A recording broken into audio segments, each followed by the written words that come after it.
ಕಾಂಗ್ರೆಸ್ನ ಶಾಸಕ ಚೆನ್ನಾರೆಡ್ಡಿ ಪಾಟೀಲ್ ಮತ್ತು ಅವರ ಮಗ ಮತ್ತೊಮ್ಮೆ ವಿವಾದದ ಸುಳಿಯಲ್ಲಿ ಸಿಲುಕಿಕೊಂಡಿದ್ದಾರೆ.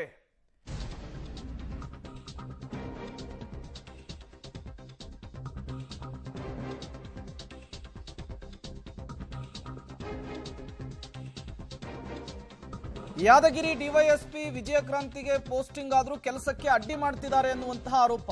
ಕಾಂಗ್ರೆಸ್ ಶಾಸಕ ಚೆನ್ನಾರೆಡ್ಡಿ ಪಾಟೀಲ್ ಪುತ್ರ ಪಂಪನಗೌಡ ವಿರುದ್ಧ ಗಂಭೀರ ಆರೋಪ. ಪೋಸ್ಟಿಂಗ್ ಆಗಿ 15 ದಿನ ಕಳೆದ್ರೂ ವಿಜಯಕ್ರಾಂತಿಗೆ ಅಡ್ಡಿ ಮಾಡ್ತಾ ಇದ್ದಾರಂತೆ. ಬಿಜೆಪಿಯ ಮಾಜಿ ಶಾಸಕ ರಾಜ್ಕುಮಾರ್ ಪಾಟೀಲ್ ತೇಲ್ಕೂರ್ ಗಂಭೀರವಾಗಿ ಆರೋಪ ಮಾಡಿದ್ದಾರೆ. ಸರ್ಕಾರದ ಮುಖ್ಯ ಕಾರ್ಯದರ್ಶಿ ಡಿಜಿಪಿ ಸಲೀಂಗೂ ಕೂಡ ದೂರನ್ನ ಕೊಟ್ಟಿದ್ದಾರೆ. ಡಿವೈಎಸ್ಪಿ ಪೋಸ್ಟಿಂಗಿಗೆ 50 ಲಕ್ಷ ಬೇಡಿಕೆ ಇಟ್ರ ಕಾಂಗ್ರೆಸ್ನ ಶಾಸಕ ಅನ್ನುವಂತಹ ಪ್ರಶ್ನೆ ಅನುಮಾನ ಮುನ್ನೆಲೆಗೆ ಬರ್ತಾ ಇದೆ. ಈ ರೀತಿಯ ಗಂಭೀರ ಆರೋಪವನ್ನ ಈಗ ಮಾಜಿ ಶಾಸಕ ರಾಜ್ಕುಮಾರ್ ಪಾಟೀಲ್ ತೇಲ್ಕೂರ್ ಮಾಡ್ತಾ ಇದ್ದಾರೆ. ಈ ಹಿಂದೆ PSI ಪರಶುರಾಮ್ ಆತ್ಮಹತ್ಯೆಯ ವಿಚಾರದಲ್ಲೂ ಕೂಡ ತಂದೆ ಮಗನ ವಿರುದ್ಧ ಇದೇ ರೀತಿಯ ಲಂಚದ ಆರೋಪ ಕೇಳಿ ಬಂದಿತ್ತು, ದೊಡ್ಡ ಮಟ್ಟದ ಸುದ್ದಿ ಆಗಿತ್ತು. ಈಗ ಇದೇ ಕಾಂಗ್ರೆಸ್ ಶಾಸಕ ಚೆನ್ನಾರೆಡ್ಡಿ ಪಾಟೀಲ್ ಮತ್ತು ಪುತ್ರ ಪಂಪನಗೌಡ ಮತ್ತೊಂದು ವಿವಾದದ ಸುಳಿಯಲ್ಲಿ ಸಿಲುಕಿಕೊಂಡಿರುವಂಥದ್ದು. ಆರೋಪ ಏನು ಅಂತ ಹೇಳಿದ್ರೆ, ನೇರವಾಗಿ ಅಲ್ಲಿರುವಂಥ ಶಾಸಕರು ಅವರಿಗೆ ಕಪ್ಪ ಕಾಣಿಕೆ ಸಿಕ್ಕಿಲ್ಲ ಅನ್ನುವಂಥ ಕಾರಣಕ್ಕೆ ಅದನ್ನು ತಡೆ ಹಿಡಿದಿದ್ದಾರೆ.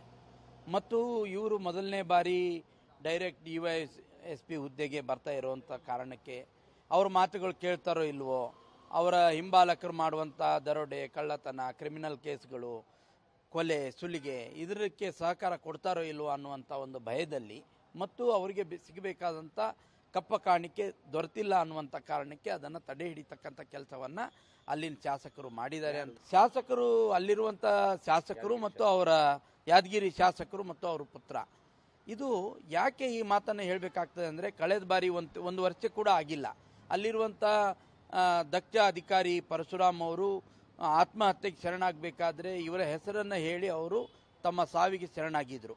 ಆ ಸಾವು ಮರೆಮಾಚುವ ಮುಂಚೆ ಇಂಥದ್ದೊಂದು ಪ್ರಕರಣ ಆಗಿರ್ತಕ್ಕಂಥದ್ದು ಮತ್ತೆ ಅಲ್ಲಿ ಯಾದಗಿರಿ ಜನರಲ್ಲಿ ಒಂದು ತಳವಳ ಮೂಡಿಸಿದೆ. ಯಾಕೆ ಅಂದರೆ, ಒಬ್ಬ IPS ಆಫೀಸರ್ ಇವತ್ತು ಅಲ್ಲಿರುವಂಥ SP ಪೃಥ್ವಿ ಶಂಕರ್ ಅವ್ರು ಬಂದು 7-8 ತಿಂಗಳಾಯಿತು ಅಷ್ಟೇ. ಅವರಿಗೂ ಕೂಡ ಹಣಕ್ಕಾಗಿ ಪೀಡಿಸ್ತಾ, ಹಣ ಕೊಡೋದಿಲ್ಲ, ನಮ್ಮ ಮಾತಿನ ತಕ್ಕಂಗೆ ನಡ್ಕೊಳ್ಳೋದಿಲ್ಲ ಅನ್ನುವಂಥ ಕಾರಣಕ್ಕೆ ಅವರನ್ನು ಕೂಡ ಟ್ರಾನ್ಸ್ಫರ್ ಮಾಡಬೇಕು ಅನ್ನುವಂಥ ಪ್ರಯತ್ನ ನಡೀತು. ಆದರೆ ಅವರು ಯಾವುದೇ ಒತ್ತಡಕ್ಕೆ ಒಳಗಾಗಲಿಲ್ಲ. ಹಾಗಾಗಿ ಇವತ್ತು ಅವರು ಅಲ್ಲಿ ಮುಂದುವರೆದಿದ್ದಾರೆ. ಇದು ಪದೇ ಪದೇ ಯಾದಗಿರಿನಲ್ಲೇ ಯಾಕೆ ಮರುಕಳಿಸ್ತಾ ಇದೆ? ಗೃಹ ಸಚಿವರಿಗೆ ಅವ್ರ ಖಾತೆಯ ಮೇಲೆ ಹಿಡಿತಾ ಇಲ್ವಾ? ಈ ರೀತಿಯ ಪ್ರಕರಣಗಳು ನಡೀತಾ ಇದ್ರೂ ಕೂಡ ಅದ್ರ ಬಗ್ಗೆ ಮಾತನಾಡದೇ ಇರುವಂಥದ್ದು. ಮತ್ತು ಅಲ್ಲಿ ಯಾದಗಿರಿ ಒಂದು ಜಿಲ್ಲಾ ಕೇಂದ್ರ, ಅಲ್ಲಿ DYSP ಪೋಸ್ಟು ಅಲ್ಲಿ ಖಾಲಿ ಇದೆ. ಖಾಲಿ ಇರುವಂಥ ಹುದ್ದೆಗೆ ಇವರು ಬಂದಿದ್ದಾರೆ.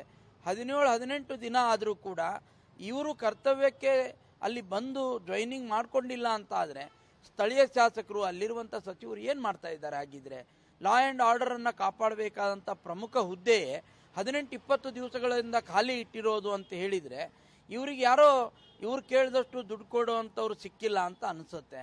ಹಾಗಾಗಿ ಇವರು ಆ ಹುದ್ದೆಗೆ ಇನ್ನೊಬ್ಬರನ್ನೂ ನೇಮಕ ಮಾಡಿಲ್ಲ, ಇವರನ್ನು ಕೂಡ ಅಲ್ಲಿ ಜಾಯ್ನಿಂಗ್ ಆಗಲಿಕ್ಕೆ ಬಿಟ್ಟಿಲ್ಲ. ಖಂಡಿತ ನೋಡಿ, ಇದು ಖಂಡಿತ ಅವರು 50ಕ್ಕೆ ಬೇಡಿಕೆ ಇಟ್ಟಿದ್ದಾರೆ ಅನ್ನುವಂಥದ್ದು, 50 ಲಕ್ಷ ರೂಪಾಯಿಗೆ ಬೇಡಿಕೆ ಇಟ್ಟಿದ್ದಾರೆ ಅಂತಕ್ಕಂಥದ್ದು ನಮಗೆ ಗೊತ್ತಾಗಿದೆ.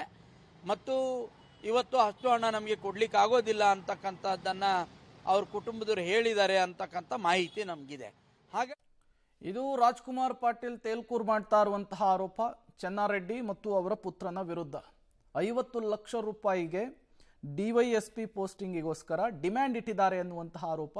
ಹಾಗಾಗಿಯೇ ಪೋಸ್ಟ್ ಅನ್ನ ಖಾಲಿ ಉಳಿಸ್ಕೊಂಡಿದ್ದಾರೆ ಎನ್ನುವಂತಹ ಆರೋಪ ಮಾಡಿದ್ದಾರೆ. ನೋಡೋಣ ಇದಕ್ಕೆ ಚೆನ್ನಾರೆಡ್ಡಿ ಮತ್ತು ಅವರ ಪುತ್ರರು ಯಾವ ರೀತಿ ರಿಯಾಕ್ಟ್ ಮಾಡ್ತಾರೆ ಅಂತ ಹೇಳಿ.